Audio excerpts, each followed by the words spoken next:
Hello everybody and welcome to the video. आज हम लेने वाले हैं 11th स्टैंडर्ड का organisation of commerce and management OCM का चैप्टर 2 चल रहा है। तो इसके अंदर हम लेने वाले हैं इंटरनेशनल ट्रेड। शुरू का पार्ट जो मैंने कवर कर लिया है उसका लिंक आपको डिस्क्रिप्शन में मिल जाएगा। फर्स्ट चैप्टर का भी, सेकंड का भी सब कुछ मिल जाएगा, दूसरे सब्जेक्ट्स के भी मिल जाएंगे। और एक्सरसाइज सॉल्व्ड जो हम करते हैं, टेक्स्ट बुक के पीछे जो क्वेश्चंस पूछे जाते हैं उसके भी आंसर सभी सब्जेक्ट्स के आपको डिस्क्रिप्शन में लिंक मिल जाएंगे, तो वहाँ चेक कर लेना, ठीक है। तो चलिए टाइम वेस्ट नहीं करेंगे, फटाफट स्टार्ट करते हैं। लास्ट टाइम हमने यहाँ पर लिया था इंटरनेशनल ट्रेड तक मैंने एक्सप्लेन कर दिया था, फिर भी शॉर्ट में आपको डिस्क्रिप्शन बता देती हूँ कि इंटरनेशनल ट्रेड क्या होता है। देखिए, जब एक कंट्री कोई कुछ मटेरियल प्रोड्यूस करती है और उसको कोई दूसरा कंट्री परचेस करता है तो उसे हम बोलेंगे इंटरनेशनल ट्रेड। ये कंपल्सरीली दो कंट्रीज़ के बीच में ही होता है।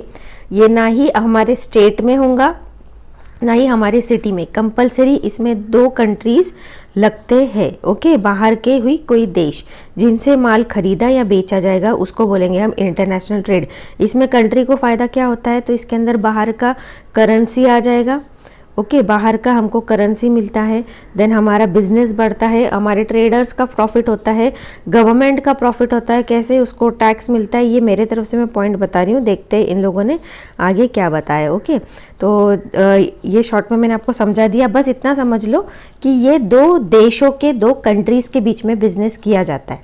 ओके, अगर और देखना है तो मेरा पिछला वीडियो देख लो, उसमें मैंने ठीक से पूरा बताया है उसको। आज हम फोकस करेंगे एक्सपोर्ट ट्रेड। ओके, ये देख लेते हैं, यहाँ पर आगे का पार्ट हम लेंगे। एक्सपोर्ट ट्रेड क्या होता है। देखिए, लोग ना, इनका ग्रेजुएशन भी हो जाता है लेकिन उनको इतना कन्फ्यूजन होता है, एक्सपोर्ट ट्रेड और इंपोर्ट ट्रेड समझ ही नहीं पाते वो होता क्या है। इंपोर्ट की जगह एक्सपोर्ट वर्ड यूज़ करते हैं और एक्सपोर्ट की जगह इंपोर्ट वर्ड यूज़ करते हैं। तो ये आप लोग मेरे स्टूडेंट्स हो तो आपने बिल्कुल ये ऐसी गड़बड़ नहीं करनी है। ओके, तो देखिए मैं आपको समझा देती हूँ एक्सपोर्ट ट्रेड क्या है। यहाँ पर export trade refers to sale of goods and services to foreign countries. अभी देखो, ऊपर हमने क्या पढ़ा था, इंटरनेशनल ट्रेड क्या होता है, दो कंट्रीज के बीच में बिजनेस, खरीदना और बेचना। अब उसमें कोई भी खरीदेगा कोई भी बेचेगा, है ना। लेकिन एक्सपोर्ट ट्रेड का जब बात आती है तो यहाँ पर हम हमारे देश के पॉइंट ऑफ व्यू से सोचेंगे। ओके, हम कहाँ रहते हैं, इंडिया में। ओके, तो हम हमारे देश के अंदर खड़े रह के ये सोचेंगे कि मैं प्रोड्यूस कर रही हूँ कुछ चीज़ और मैं इसको बेच रही हूँ। ओके, मतलब मेरा बनाया हुआ माल दूसरे कंट्री में जा रहा है और बाहर वाला मुझे पैसे दे रहा है, मतलब मैं एक सेलर की पोजीशन पे रहूँगी एक्सपोर्ट ट्रेड में। ओके, हमारा देश सेलर की पोजीशन पे रहेगा और बाकी दुनिया भर के जितने भी कंट्रीज है वो सारे कौन हो जाएंगे, वो एक बायर की तरह पर ट्रीट किए जाएंगे और मैं जो हूँ मैं एज अ सेलर बन जाऊँगी। ओके, तो जब हम कुछ चीज़ दूसरे कंट्री को बेचते हैं तो उसको हम बोलेंगे फॉर एक्सपोर्ट ट्रेड। एक्सपोर्ट हो रहा है, एक्स हो रहा है, जा रहा है हमारा माल। ओके, उसको बोलते हैं हम एक्सपोर्ट। अभी आगे देख लेते हैं इन्होंने क्या बताया। अभी एक्सपोर्ट ट्रेड को ना उन्होंने कुछ अलग अलग हिस्सों में डिवाइड किया है, मीनिंग एक ही है लेकिन डिफरेंशिएट किया है। ओके, पहला तो है प्रिलिमिनरी स्टेज, दूसरा है pre shipment stage, shipment stage and then post shipment stage. वो देखो, अभी जब कुछ चीज़, अभी यहाँ पर हम सेलर की, हम तो सेलर है। ओके, इतना ही हमको समझना है। अब जब कोई चीज़ हमारे कंट्री से दूसरे कंट्री में जाती है ना, तो कुछ बहुत इजी स्टेप्स नहीं होते, उसमें कुछ होते हैं, कुछ पड़ाव आपको पार करने होते हैं, कुछ प्रोसेस किया जाता है, तब जाके आप अपना माल बाहर सेल कर पाते हो। जैसे कि अभी अगर मैं महाराष्ट्र में बैठी हूँ तो यहाँ मैं कोई भी लोकल शॉप अगर खोलती भी हूँ, भले कोई भी डिपार्टमेंटल स्टोर हो, मॉल हो, कुछ भी हो, जो हमने पहले हमारे लास्ट वीडियोस में पढ़े, कुछ भी खोलो, हम क्या करते हैं, जाते हैं, पैसे देते हैं, हमारी चीज़ उठा के लेकर आ जाते हैं। उसमें कोई पेपर वर्क वगैरह ये सब कुछ होता है क्या, नहीं होता है। लेकिन यहाँ पर एक कंट्री से चीज़ जा रही है, दूसरे कंट्री में एंट्री होती है, तो इसको बीच में जो है ना बहुत कुछ इन्वॉल्व होता है प्रोसेस। क्यों होता है पता है? क्योंकि सिक्योरिटी पॉइंट ऑफ व्यू से भी अभी हर देश ज़रूरी नहीं दूसरे कंट्री का फ्रेंड ही हो, है ना, तो बहुत सारी चीज़ें इन्वॉल्व होती है इन सब प्रोसेस के अंदर।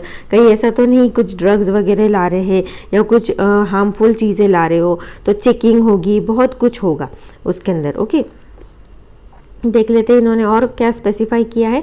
प्रिलिमिनरी स्टेज के अंदर दिया है, पहला तो रजिस्ट्रेशन, दूसरा है अपॉइंटमेंट ऑफ एजेंट। ओके, पहले मैं रीड आउट कर लेती हूँ, डिस्क्रिप्शन इन्होंने शायद नीचे और एक्सप्लेन किया हुआ है। ओके, और बेहतर तो मैं यहाँ पर बस आपको रीड आउट करके बताती हूँ, हम और आगे अच्छे से और रीड करेंगे। ओके, देखिए प्री शिपमेंट स्टेज जो है ना, मतलब प्रिलिमिनरी स्टेज के बाद में, मतलब ये तो बेसिक हो गया।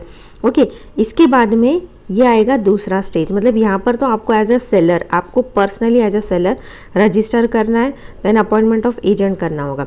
जब प्री शिपमेंट स्टेज आएगा, मतलब ये सेकेंड स्टेज हो गया, यहाँ पर आपको रिसीट ऑफ ऑर्डर बनाना है, लेटर ऑफ क्रेडिट करना है अगर उधारी में दे रहे होंगे तो, प्री शिपमेंट करना है, फाइनेंस, प्रोडक्शन, पैकेजिंग वगैरह आप करोगे, चीज़ों को बांधोगे, then ECGC cover, export credit and guaranteed corporation, then GST formalities, ये तो अगर हम यहाँ पर भी रहते हैं सेल करते तो भी GST आपको लगेगा। देन मराइन इंश्योरेंस, आप किस मोड से अपना चीज़ बाहर भेज रहे हो। ओके, जैसे कि आप शिप के थ्रू भेज रहे हो, एरोप्लेन के थ्रू भेज रहे हो, या फिर ट्रेन से भेज रहे हो, या बस से भेज रहे हो, बाय रोडवेज भेज रहे हो, वो सब इसी के अंदर कवर होगा, इंश्योरेंस वगैरह उसका होगा। Then C&F agent, clearing and forwarding. Okay, यहाँ पर इतने स्टेजेस है, आगे देख लेते हैं। यहाँ पर आगे इन्होंने बताया है यहाँ पर इन्होंने बताया शिपमेंट स्टेज। ओके, यहाँ पर क्या होगा, यहाँ पर होगा प्रोसेसिंग होगा, एग्जामिनेशन मतलब चेकिंग होगी गुड्स की, लोडिंग ऑफ गुड्स, है ना, इतना तो पढ़ के हम लोग समझ सकते हैं कि ये चीज़ क्या होगी। देन पोस्ट शिपमेंट, मतलब भेज देने के बाद में क्या होगा, shipment advice, presentation of document. Okay, यहाँ से जब दूसरे कंट्री में पहुँच गए तो वहाँ पर क्या प्रोसेस होगी, वहाँ पर आपको डॉक्यूमेंट्स वगैरह दिखाने होंगे, रियलाइजेशन ऑफ इंसेंटिव्स होगा, फॉलोअप होगा। ओके, पहुँचा नहीं पहुँचा बराबर दूसरे बायर तक, तो वो सब होगा। आगे देख लेते हैं एक्सपोर्ट प्रोसीजर। अब यहाँ पर एक प्रोसीजर इन्वॉल्व होगी। ओके, जैसे कि अगर आप छोटा सा अगर सिंपल एग्जांपल अगर मैं दे दूँ ना, तो आप देखो ऑनलाइन सेलिंग आप सब कभी ना कभी तो आपने किया ही होगा, ऑनलाइन सेलिंग। ओके, जब ऑनलाइन नॉट सेलिंग, बाइंग बोल रही हूँ मैं, कुछ खरीदा होगा अमेजोन, फ्लिपकार्ट वगैरह से, है ना, जब आप खरीदते हो ना तो उसके अंदर भी छोटा मोटा प्रोसेस इन्वॉल्व होता है। आप क्या करते हो, पहले चीज़ देखते हो, फिर उसको सिलेक्ट करते हो, फिर उसके बाद में आप क्या करते हो, वो आपको अगले स्टेज पे डायरेक्ट करता है। वहाँ पर आपको आप देख लेते हो, श्योर हो जाते हो, हाँ यही मुझे खरीदना है ना। उसके बाद में आप क्या करोगे, उसका पेमेंट करोगे, पेमेंट करने के बाद उसका इनवॉइस जनरेट होता है। फिर उसके बाद में क्या होगा, वो जो आपको डेट दी जाती है कि इतने डेट तक के आपका प्रोडक्ट आपके घर तक पहुंच जाएगा, लेकिन आप तो रुक गए हो।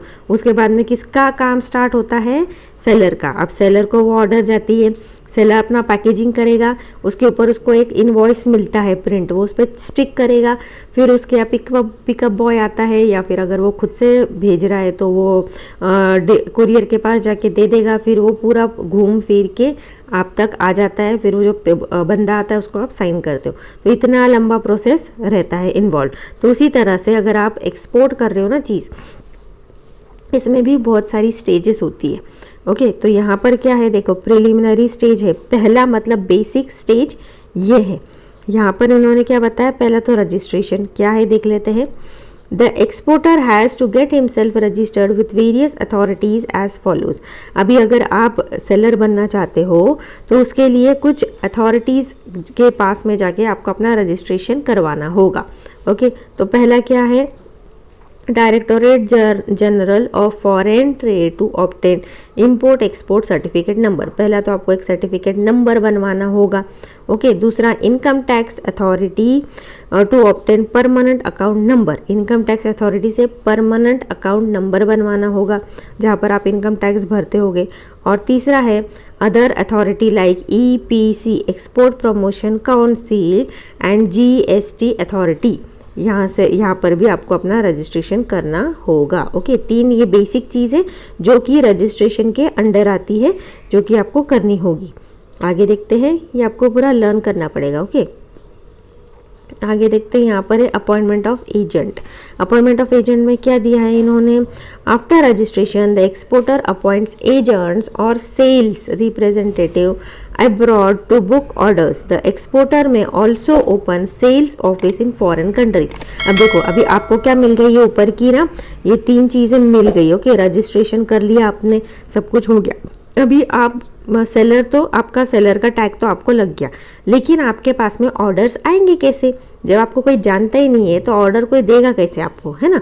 या आप क्या सेल करते हो कैसे पता चलेगा फॉरेन कंट्री में जो बंदा बैठा है, ओके, जो बायर बैठा है?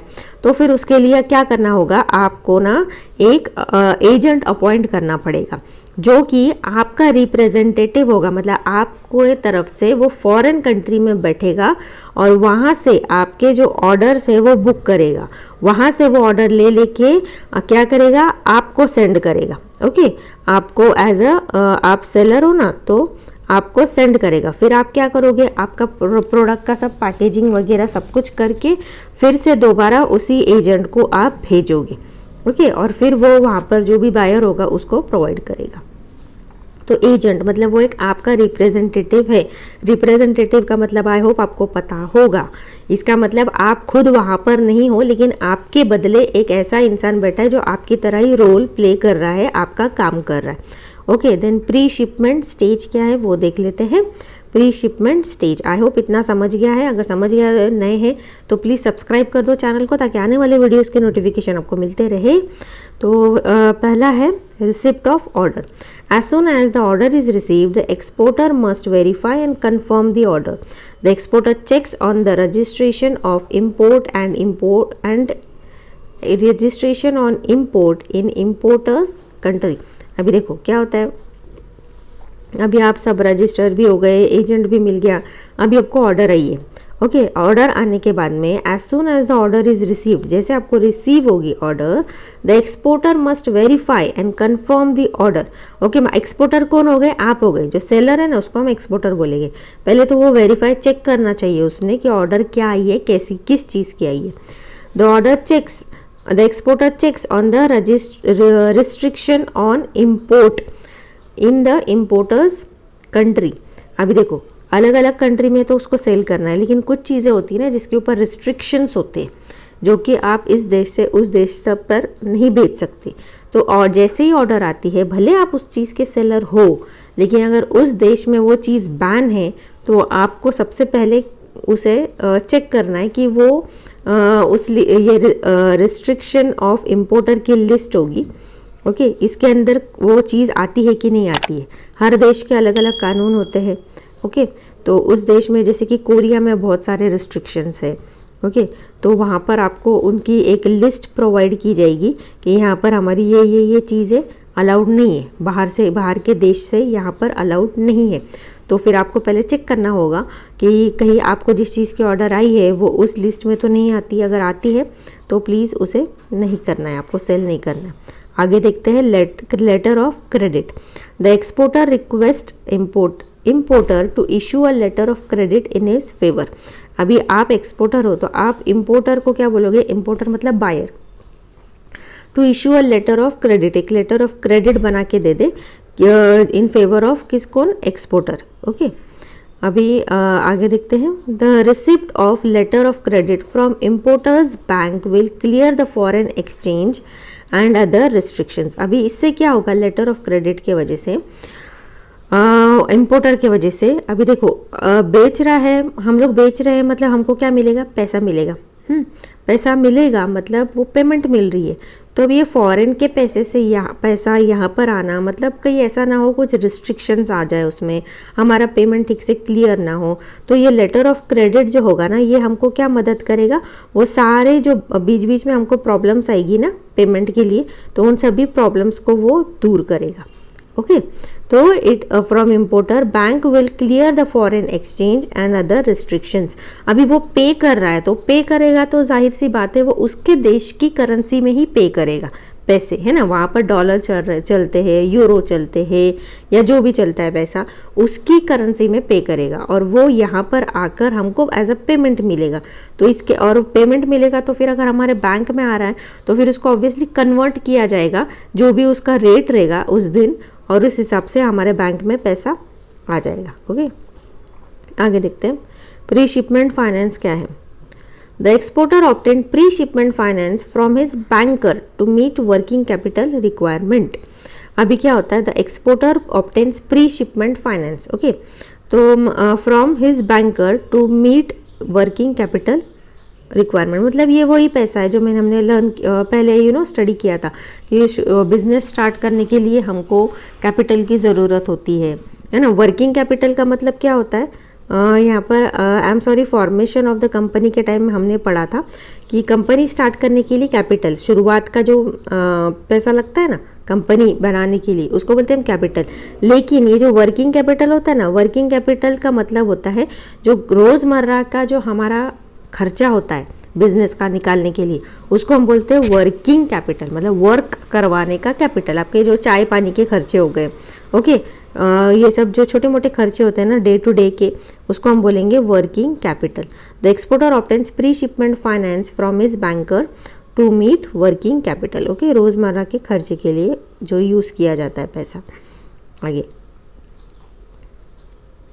Production of goods, the exporter has to produce goods as per buyer's needs. अभी देखो जाहिर सी बात है, अभी वो छोटा बिजनेस हो या बड़ा बिजनेस हो, जैसे बायर की नीड होगी हमको वैसे ही हमको चीज़ बनानी होगी, नहीं बनाओगे तो आपका बिजनेस बंद हो जाएगा, जाहिर सी बात है। If the exporter is not a manufacturer then he will get the ordered goods from the local supplier. अगर सपोज आप वहाँ उस चीज़ के मैन्युफैक्चरर नहीं हो, आप वो चीज़ नहीं बनाते हो, तो आपका क्या काम है कि आपके अगर लोकल मार्केट में वो चीज़ अवेलेबल है या फिर उसको इसको सप्लाई करने वाला बंदा आपको मिलता है तो उससे माल लेकर और फिर आप आगे सेल कर दो। इसका मतलब बस इतना ही है। ओके, आगे packaging, the goods must be properly packed because the packaging plays 3 important roles. अभी देखो पैकेजिंग बहुत ज़्यादा इंपॉर्टेंट है, ओके, सेलिंग के अंदर, क्योंकि जो बाहर बैठा हुआ बंदा है एक देश के बाहर, वो आपको नहीं देख सकता, लेकिन वो आपके प्रोडक्ट को देखेगा, आपकी पैकेजिंग को देखेगा। उस हिसाब से अगर वो इम्प्रेस हो गया तो हो सकता है आपको फ्यूचर में और ऑर्डर्स मिले। तो पहला तो क्या है, देखिए, पहला promotion of goods in protection of goods in transit. Okay, transit का मतलब क्या होता है, सफ़र के दौरान। ओके, जब आपका माल यहाँ से वहाँ तक मतलब पूरा देश पार करके दूसरे देश में जाना है और उसमें पता नहीं उसका कितनी बार हैंडलिंग होता होगा, वो पटके जाता रहेगा, कैसे भी उसको रखते रहेंगे।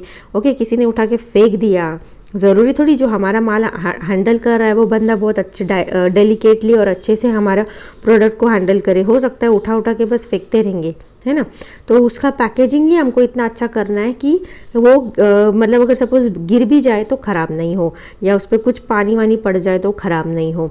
ओके, तो protection of goods in transit, then preservation of quality of goods. Okay, preservation मतलब अभी देखो कई बार ऐसा होता है ना, पेरिशेबल चीज़ें होती है। इंडिया से हमारा बहुत सारा भाजी पाला जो होता है वो स्पेन जाता है, यूरोप जाता है, तो हमें इतनी अच्छी पैकेजिंग उसकी करनी है कि वो उस देश पर पहुँचे तो वो बिल्कुल फ्रेश हो। ओके, वेजिटेबल्स का तो आपको पता है, बहुत हुआ तो 3-4 दिन के ऊपर अगर वेजिटेबल्स हो जाते हैं तो वो सड़ जाते है ना, कोई यूज़ में नहीं आते, कोई खरीदेगा नहीं उनको।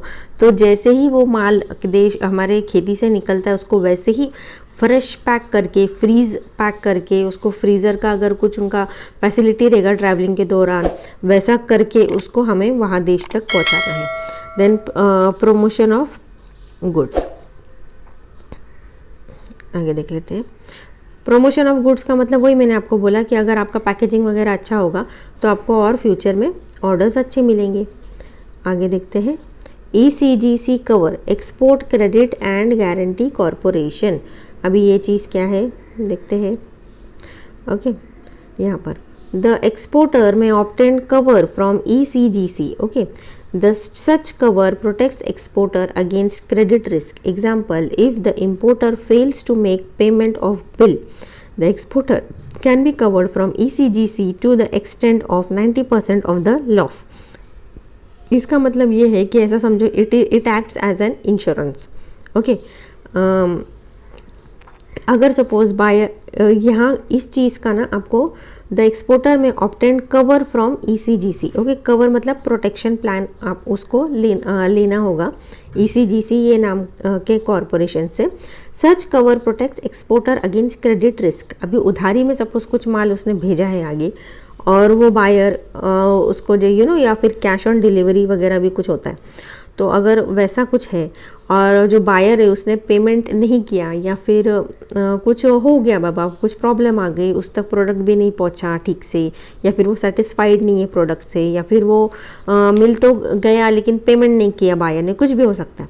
तो ऐसी चीज़ों के टाइम पर अगर आपको पेमेंट नहीं मिला, बायर जो है, इम्पोर्टर जो है, ओके, ये जो इम्पोर्टर है उसने बिल पेमेंट नहीं किया, तो उसमें नुकसान किसका होगा? एक्सपोर्टर, मतलब मेरा एज अ सेलर। तो इसके वजह से क्या होता है, जो ECGC जो है वो हेल्प करता है, वो हमारा जो एटलीस्ट हमारा जो लॉस है 90% जो हमको एटलीस्ट लॉस हुआ रहेगा उतना पेमेंट वो हमको कर देता है। मतलब हम लोग पूरी तरह से डूबते नहीं है, थोड़ा सा ही डूबते हैं। Okay GST formalities, goods and service tax, अभी ये तो हमारे यहाँ पर भी है। The exporter needs to complete GST formalities regarding export trade. Okay, even आपको यहाँ पर छोटा छोटा सा भी बिजनेस करना है ऑनलाइन, तो ये GST फॉर्मेलिटीज़ निभानी होती है आपको। उसका ये बनाना पड़ता है आपको, रजिस्टर करके आपको एक नंबर मिलेगा और उस पर आपको हर महीने GST पे करना होता है, जितना भी आप सेल करते हो। ये मेरे पास भी है GST का नंबर, एज मे बी एक ऑनलाइन सेलर हूँ इसलिए। तो अगर आप नए हैं तो आपको मैं बता दूं कि मेरा भी एक प्रोडक्ट है रिदा हर्बल के नाम से। अगर आप चाहो तो अमेज़ॉन पे जाके सर्च कर लो, मिल जाएगा आपको प्रोडक्ट। फेस पैक वगैरह, हेयर पैक है। आगे है मराइन इंश्योरेंस, क्या है देख लेते हैं। The exporter has to obtain marine insurance under CIF। Okay, cost insurance freight, इसको क्या बोलते हैं? CIF को cost insurance and freight contract. He has to pay necessary insurance premium and obtain insurance policy. अभी देखो यहाँ पर क्या होता है ना, मराइन इंश्योरेंस, अभी जो मराइन जो है ना, ज़्यादातर ये चीज़ कहाँ पर डील होती है, मराइन वर्ड कहाँ आता है पता है आपको? देखो मराइन वर्ड ज़्यादातर ना जब वो शिप से जाती है ना चीज़ें, तो उसको वहाँ पर ये चीज़ है, वहाँ पर ये चीज़ जो वर्ड है इसको यूज़ किया जाता है, marine insurance. The exporter has to obtain marine insurance under CIF, मतलब cost insurance and freight contract. अभी उसके अंदर क्या हो गया, he has to pay necessary insurance, जैसे आप अपना लाइफ इंश्योरेंस लेते होंगे है ना, उसके भी अंडर आप हर महीने हर टाइम थोड़े थोड़े गैप पे भले जैसा भी लिया है उस हिसाब से आप लोग इंश्योरेंस का प्रीमियम आपको भरना पड़ता है। तो उसी तरह से ये जो चीज़ है ना मराइन इंश्योरेंस, इसका भी आपको प्रीमियम भरना पड़ता है, ताकि अगर आपको कुछ नुकसान वगैरह अगर कुछ हो जाए तो वो आपको इंश्योरेंस का पैसा मिल सके। आगे देखते हैं C&F agent, clearing and forwarding. In export trade C&F agent are known as customer house agent. Okay, अभी C&F एजेंट को उन्होंने क्या बोला है कि वो कस्टमर हाउस एजेंट के नाम से जानते हैं। These agents are responsible for forwarding the goods. अभी देखो फॉरेन में तो आप घड़ी घड़ी जिस देश से आपको ऑर्डर आ रहे हैं वहाँ पर तो आप भाग नहीं सकते हो, है ना, डायरेक्ट क्या यहाँ पर माल अटक गया हमारा, उस चेकिंग में हमारा माल अटक गया, कितनी प्रॉब्लम्स आती रहेंगी, है ना। तो उसके लिए क्या होता है, ये जो आप एजेंट अपॉइंट करते हो ना, जो कि हमने एकदम शुरुआत में अपॉइंट किया था, देखो फर्स्ट स्टेज में, अगर आपको याद है, आप भी पढ़ा है हमने। ओके, तो ये एजेंट क्या करता है कि अपना जो माल है वो आगे से बहुत सारे स्टेप्स पे और चेकिंग की जाती है, बहुत सारे प्रोसेस इन्वॉल्व होते हैं दूसरे कंट्री तक आपका माल भेजने के लिए। तो वहाँ पर ये जो एजेंट होता है ना, ये आपको हेल्प करता है ताकि आपका जो चीज़ है वो बराबर से सही तरह से कस्टमर तक पहुंच जाए, और अगर बीच में कुछ प्रॉब्लम आती है या कहीं फाइन वाइन लग जाता है किधर, तो वो क्लियर करने में मदद करता है। देन शिपमेंट स्टेज देखते हैं। शिपमेंट स्टेज क्या है? Processing of documents. यहाँ पर exporter prepares the shipping bill and gets all the documents processed at customer house. Okay, customs house, I am sorry. Okay, processing document, exporter prepares the shipping bill. Okay, shipping bill मतलब आप हो गए seller, तो आप क्या करोगे, आपका जितने भी माल का बिल है आप वो बिल बनाते हो, and gets all the documents processed at the custom house. Custom house क्या होता है, यहाँ से आपका ये एक ऑफिस काइंड ऑफ होता है, ओके, कस्टम हाउस। यहाँ पर ये लोग क्या करते हैं, कई बार आप देखो आपको लोग मिल जाएंगे जो बोलते कि हमारा माल कस्टम में अटक गया, नहीं निकल पा रहा है ना, ये चीज़ें होती है।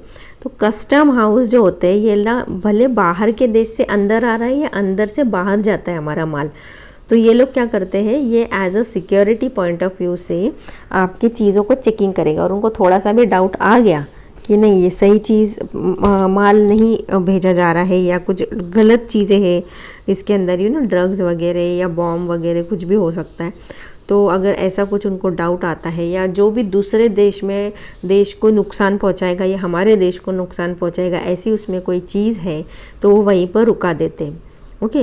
या बहुत सारे उनके नॉर्म्स होते हैं, लिस्ट होते हैं। तो वहाँ पर क्या होता है, आपका चीज़ ठीक से पास आउट हो जाए वहाँ से कस्टम से, तो आपको प्रॉपर बिल वगैरह बनाना होगा, सभी डॉक्यूमेंट्स को क्लियर करवाने होंगे इस कस्टम हाउस से, ताकि आपका जो माल है वो सही तरह से दूसरे देश में पहुँच जाए।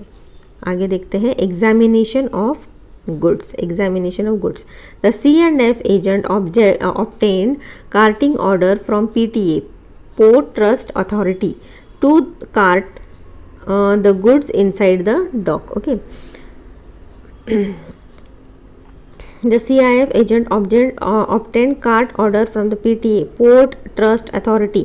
अभी वहाँ से भी आपको पोर्ट ट्रस्ट अथॉरिटी जो है PTA है, वहाँ से भी आपको कुछ ऑर्डर्स करवाने होंगे, ओके, ताकि to cart the goods inside the dock. अभी देखो जहाँ पर आपका अभी जो जिस चीज़ में अभी भले वो ट्रेन का ये क्यों ना हो, ट्रेन से भी आपका माल जाता है या फिर रोडवेज से जा रहा है या शिप से जा रहा है या एरोप्लेन से जा रहा है, तो जिसमें बैठ के आपका माल जा रहा है वहाँ से भी आपको अपना जो ये है पेपर्स होंगे क्लियर करवाने होंगे, ये उसी को बोला है। तो वो काम कौन करेगा, आपका एजेंट करेगा। Agent obtains carting order from PTA to cart the goods inside the dock. मतलब अभी आपका लास्ट प्रोसेस है, आपके माल को बस उठाना है और गाड़ी में रख के आगे भेजना है, तो वहाँ पर भी आखिरी साइन वगैरह तो कुछ करवाते ही रहेंगे उसके बारे में।